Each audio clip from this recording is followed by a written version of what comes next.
दोस्तों स्वागत है आप सभी का वर्ल्ड अफेयर्स चैनल पर। स्टार्ट करते हैं अपने आज के करंट अफेयर्स सेशंस।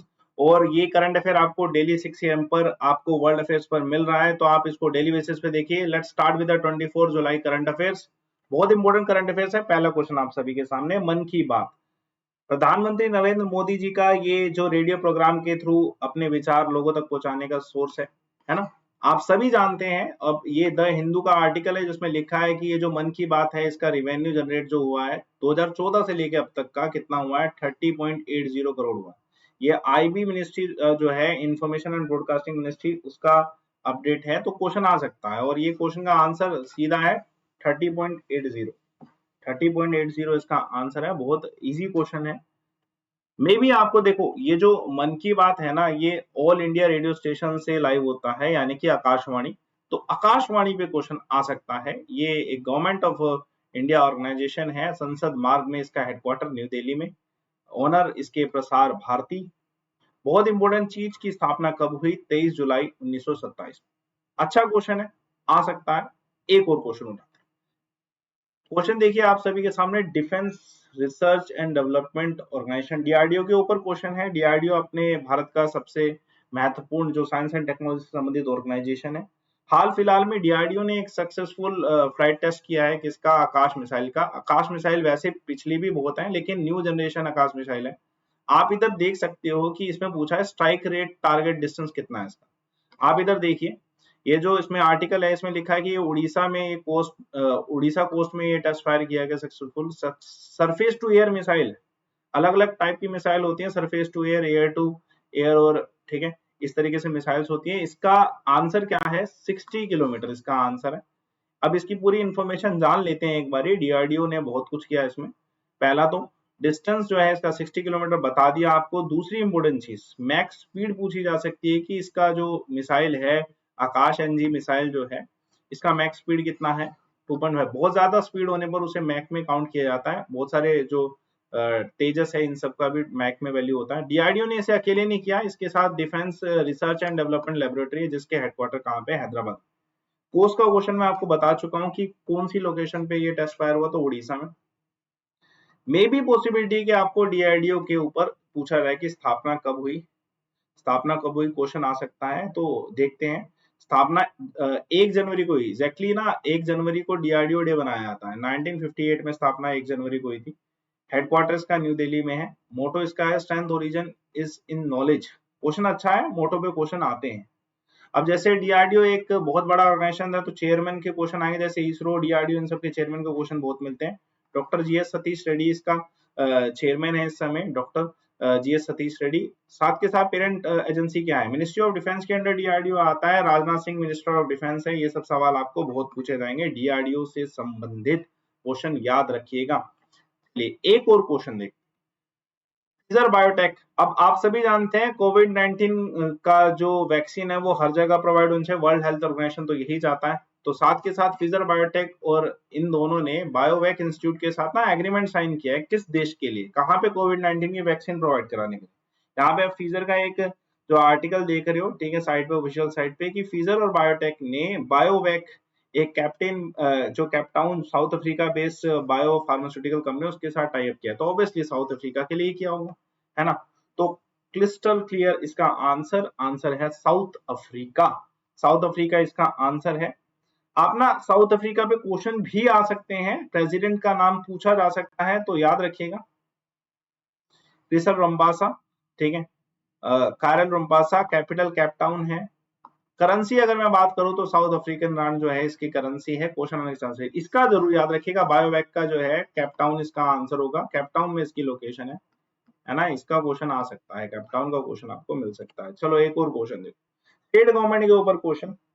अब देखो, स्टेट गवर्नमेंट के ऊपर जो क्वेश्चन है वो तभी आएगा जब बहुत ज्यादा इंपॉर्टेंट हो। जैसे ये पंचायत सेक्रेटेरिएट कौन सी स्टेट की पंचायत जो है डिसाइड किया है, कहाँ पे डिसाइड किया है। अब आप ये इधर आर्टिकल देखो, बहुत important article. All India radio information broadcast का है कि यूपी जो है इसने पंचायत सेक्रेटेरिएट बनाने का डिसाइड किया अपने पंचायत में। अब इसका आंसर तो यूपी हो जाएगा।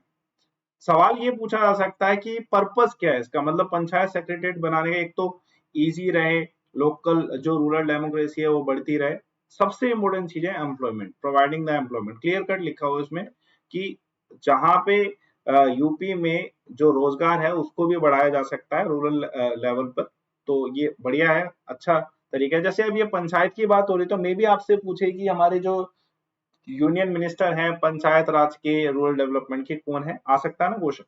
तो गिरिराज सिंह, श्री गिरिराज सिंह जो है ये मिनिस्टर ऑफ रूरल डेवलपमेंट पंचायती राज है। यूपी के ऊपर क्वेश्चन आए गवर्नर, तो याद रखिएगा, इजी है वैसे ये तो, कि Anandiben Patel, chief minister Yogi Adityanath, capital है लखनऊ। क्वेश्चन यहाँ पे हर जगह से 6 AM पर हम क्या कर रहे हैं, पूरा कंप्लीट कवरेज कर रहे हैं, जितना पॉसिबल एक्सटेंड पॉसिबल कवरेज हम कर रहे हैं। जैसे अगर मैं इसकी बात करूं, थर्ड डे जो है, अब ये वर्ल्ड यूनिवर्सिटी समिट, ये किसने कंसेप्चुलाइज किया? 3 दिन का समिट रहा था, शिखर सम्मेलन रहा था 3 दिन का, किसने कंसेप्चुलाइज किया? आंसर इसका क्या है? ओपी जिंदल इसका answer, OP Jindal global university इसका आंसर है। मैं इसमें आपको ये चीज बता देता हूँ, इसमें एक बहुत इंपॉर्टेंट आर्टिकल भी आया था, क्वेश्चन सीधा आर्टिकल से ही बन सकता है, डायरेक्ट आ सकता है ऐसे ही।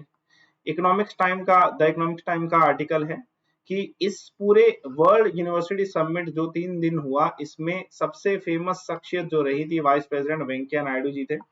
अब सवाल आ सकता है वेंकैया नायडू पे, 13th vice president of India है, क्वेश्चन आने के चांसेस। अब जैसे ये जो समिट्स होते हैं ना, इनकी थीम्स बहुत इंपॉर्टेंट होती है, इनकी थीम्स, इनका पर्पस बहुत इंपॉर्टेंट होता है। तो थीम देख लेते हैं, थीम क्या है? यूनिवर्सिटीज ऑफ द फ्यूचर, पहला ये थीम है। दूसरा, अब इसमें इसमें कवरेज है बिल्डिंग इंस्टीट्यूशनल जो रेजिलेंस है, सोशल रिस्पॉन्सिबिलिटी, कम्युनिटी इम्पैक्ट, ये सब जो है इसका थीम रहा। और conceptualisation OP Jindal global university के द्वारा किया गया, ये तो खैर मैंने आपको बता ही दिया। तो ये सब चीजें कवर करी। अब ये भी बड़ा अच्छा क्वेश्चन है, देखो जो आप कवरेज इसमें कर रहे हो ना, आपको बहुत जिस्ट मिल रहा है, बहुत इंपॉर्टेंट मिल रहा है और कंप्लीट कवरेज है। अगर मैं बात करूं यूनेस्को वर्ल्ड हेरिटेज साइट की लिस्ट बहुत ज्यादा इंपॉर्टेंट, इंडिया की भी बहुत सारे जो है ना जो साइट्स हैं वो इसमें आती है, यूनेस्को में आती हैं। आप द हिंदू का ये लाइन पढ़िए, UNESCO strips Liverpool of its world heritage site, यानी कि लिवरपूल अब यूनेस्को की वर्ल्ड हेरिटेज साइट नहीं है। सवाल ये आ गया कि जो टाइटल मिला था, यूनेस्को टाइटल मिला था लिवरपूल को, कौन से वर्ष में मिला था? देखते हैं एक बारी। आंसर है इस क्वेश्चन का कि 2004 में रिकॉग्नाइज किया गया था लिवरपूल को as a world heritage site. तो आंसर तो इसका बन गया कि 2004 इसका आंसर होगा। दूसरी इंपॉर्टेंट चीज, यूनेस्को के ऊपर आ सकती है, यूनेस्को के ऊपर क्वेश्चन आ सकता है। यूनेस्को यूनाइटेड नेशन की स्पेशलाइज्ड एजेंसी है, United Nation education science and culture organisation. इसकी स्थापना कब हुई? 16 नवंबर 1945 में। हेडक्वार्टर इसका पेरिस में है, फ्रांस में। ये इसकी स्थापना के, ऐसा नहीं है कि 16 नवंबर आपको पूरा याद करना, 1945 जरूर याद रखिएगा। लेकिन हेड जो है डायरेक्टर जनरल है, ऑड्रेस एजोल है। इंपॉर्टेंट क्वेश्चन है, यूनेस्को पे क्वेश्चन आ सकते हैं, जैसे यूनिसेफ हो गया, यूनेस्को के, यूनाइटेड नेशन की जितनी स्पेशलाइज्ड एजेंसी है उनके ऊपर क्वेश्चन आने के चांसेस ज्यादा हैं। एक और क्वेश्चन देखते हैं, जैसे ये आज का सबसे इंपॉर्टेंट क्वेश्चन, 6 AM पे डेली क्लास होती है, कुछ क्वेश्चन बहुत ही ज्यादा इंपॉर्टेंट है, उसमें से एक है स्कीम। द हिंदू का आर्टिकल है, स्टेट मोन्यूमेंट्स कुछ जो ऐसे हैं जिनको सेंट्रल हेरिटेज स्कीम का हिस्सा बनाया गया। अब सेंट्रल हेरिटेज स्कीम यही है, आदर्श स्मारक से सवाल पूछा जा रहा है कि आंध्र प्रदेश की कितने मॉन्यूमेंट्स हैं जिसको आदर्श स्मारक स्कीम का हिस्सा बनाना। इस सवाल को जानने से पहले हमें इतना तो पता होना चाहिए कि आदर्श स्मारक स्कीम है क्या, है ना? आदर्श स्मारक स्कीम है क्या? लेट्स सी आदर्श स्मारक स्कीम के क्वेश्चन आने के चांसेस। देखो, मिनिस्ट्री ऑफ कल्चर के द्वारा 2014 में इस स्कीम को स्टार्ट किया गया। स्कीम का पर्पस था कि जितने भी बहुत प्रसिद्ध मॉन्यूमेंट्स हैं, ठीक है, उन सभी को मेंटेन किया जाए, उनको विकास किया जाए, उनका संरक्षण किया जाए। तो ये बहुत इंपॉर्टेंट स्कीम रही, छोटी स्कीम है लेकिन मॉन्यूमेंट्स बहुत सारे हैं, उनको कवर करने के लिए बहुत काम किया। सवाल क्या था हमारा कि आंध्र प्रदेश की कितनी मॉन्यूमेंट्स हैं इनको आदर्श स्मारक स्कीम का हिस्सा बनाया गया? तो ये मिनिस्ट्री ऑफ कल्चर का ही इमेज है, 3 मॉन्यूमेंट्स। तो हमारा क्वेश्चन का आंसर तो बन जाता है कि क्या है इस क्वेश्चन का आंसर? 3 इसका आंसर है ना, 3 इसका आंसर है। मे बी आपसे ये भी पूछा जाए कि टूरिज्म से संबंधित, क्योंकि मॉन्यूमेंट्स और इन सब जगह पे टूरिज्म होता ही है, तो ऐसे क्वेश्चन भी आ सकते हैं, यूनियन मिनिस्टर ऑफ टूरिज्म, ये सब चीजें आपको पूछी जा सकती हैं। कवर करेंगे इस चीजों को और भी आगे 6 AM पे, जब डेली बेसिस पे क्लास हो रही है तो आपको सब कुछ यहीं पे कवर कराया जाएगा वर्ल्ड अफेयर्स चैनल पे। देखते हैं एक और क्वेश्चन, जैसे अभी हाल फिलहाल में टोक्यो हो रहे हैं, टोक्यो ओलंपिक्स हो रहे हैं, 23 जुलाई को स्टार्ट हुए थे। अब जैसे टोक्यो ओलंपिक तो हो ही रहे हैं, अब आगे फ्यूचर का भी देखना पड़ेगा। 2032 जो है 2032 ओलंपिक पैरा ओलंपिक कहाँ पे होने वाले, ऑस्ट्रेलिया के किस शहर में होने वाले। देखिए आपके सामने इमेज है क्लियर, है ना, कि ब्रिस्बेन 2023 में Olympic para Olympic game host करने वाला ब्रिस्बेन क्वींसलैंड। अब तो भाई ब्रिस्बेन तो आंसर है, वैसे ऐसा नहीं है कि ब्रिस्बेन ऑस्ट्रेलिया का पहला शहर है जहाँ पे ये ऑर्गेनाइज किया जा रहा है। ब्रिस्बेन से पहले ऑस्ट्रेलिया में मेलबर्न में इसे ऑर्गेनाइज किया गया और इवन सिडनी में भी ऑर्गेनाइज किया गया। मेलबर्न में 1956 में और सिडनी में 2000 में ऑर्गेनाइज किया गया। अब जैसे अब ये ब्रिस्बेन में ऑर्गेनाइज होगा तो इसका लागत कितना आएगा, बहुत अच्छी लागत आ रही है, $5 बिलियन की, क्या अच्छी खासी लागत है। अब ये ऐसे जैसे जितने भी ऑर्गेनाइजेशन है, इसमें जो जो भी ओलंपिक्स हो रहे हैं, क्या कौन डिसाइड करता है कि ओलंपिक कहाँ पे होंगे, तो इंटरनेशनल ओलंपिक कमेटी इस चीज को डिसाइड करती है। कौन, इंटरनेशनल ओलंपिक कमेटी इस चीज को डिसाइड करती है। याद रखिएगा कौन डिसाइड करता है, इंटरनेशनल ओलंपिक कमेटी इस चीज को डिसाइड करती है। अच्छा है क्या इंटरनेशनल ओलंपिक कमेटी, देख लेते हैं एक बारी, है ना। ये इसकी स्थापना हुई थी 1894 में। मैं आपको कहता हूं कि ये डेट्स याद करना इतना जरूरी नहीं है, ईयर जरूर याद करो, लेकिन डेट्स के साथ ईयर जरूर याद करो। 1894 हेडक्वार्टर इसके लुइसियाना स्विट्जरलैंड में। देखिए बहुत सारी ऑर्गेनाइजेशन जो स्विट्जरलैंड में है, जैसे लुइसियाना, ज्यूरिक और जो ये सब बेसल हैं, इन सब जगह पे बहुत सारे ऑर्गेनाइजेशन पाए जाते हैं, इस पे क्वेश्चन आते हैं। ऑस्ट्रेलिया के बारे में जान लेते हैं, मे भी क्वेश्चन आ जाए। फिलहाल के ऑस्ट्रेलिया के प्राइम मिनिस्टर थे स्कॉट मॉरिसन पे, capital Canberra, currency Australian dollar. Australia के बहुत सारे ऐसे डेजर्ट हैं जो बहुत फेमस है, उन पे भी क्वेश्चन आ सकते हैं, तो वो भी कवर करना है। एक और देखो क्वेश्चन इसी से संबंधित और आगे इंपॉर्टेंट क्वेश्चन है, इंडियन इंस्टीट्यूट ऑफ हेरिटेज। ये मतलब ये कहाँ पे सेटअप हो रहा है, गवर्नमेंट ऑफ इंडिया से सेटअप करिए। आर्टिकल देखो आपके सामने, ये जो ईमेल लगी है द टाइम्स ऑफ इंडिया की, सेंटर में setup the top heritage institute इन नोएडा। तो आंसर तो नोएडा होगा। ये जो टॉप हेरिटेज इंस्टीट्यूट की बात हो रही है, इसी की बात हो रही है। एग्जैक्टली है क्या, इंडियन इंस्टीट्यूट ऑफ हेरिटेज को एक अम्ब्रेला इंस्टीट्यूट बना जाएगा। अम्ब्रेला इंस्टीट्यूट मतलब अम्ब्रेला बॉडी, मतलब इसके अंदर जितनी भी हेरिटेज इंस्टीट्यूट बनेंगे पूरे इंडिया में, वो इसी के अंडर ही कंट्रोल में आएंगे, इसी के यही ऑपरेट करेगा। तो ये इसका आंसर है। याद रखना कि जो नोएडा है, नोएडा के एग्जैक्टली गौतम बुद्ध नगर में, कहां पर, गौतम बुद्ध नगर में ये इंडियन इंस्टीट्यूट ऑफ हेरिटेज बनाया जाएगा। It's one of its kind, मतलब इसके जैसा इंस्टीट्यूट भारत में नहीं है, ठीक है, ये अलग है, यूनिक है, अम्ब्रेला बॉडी बन चुका है।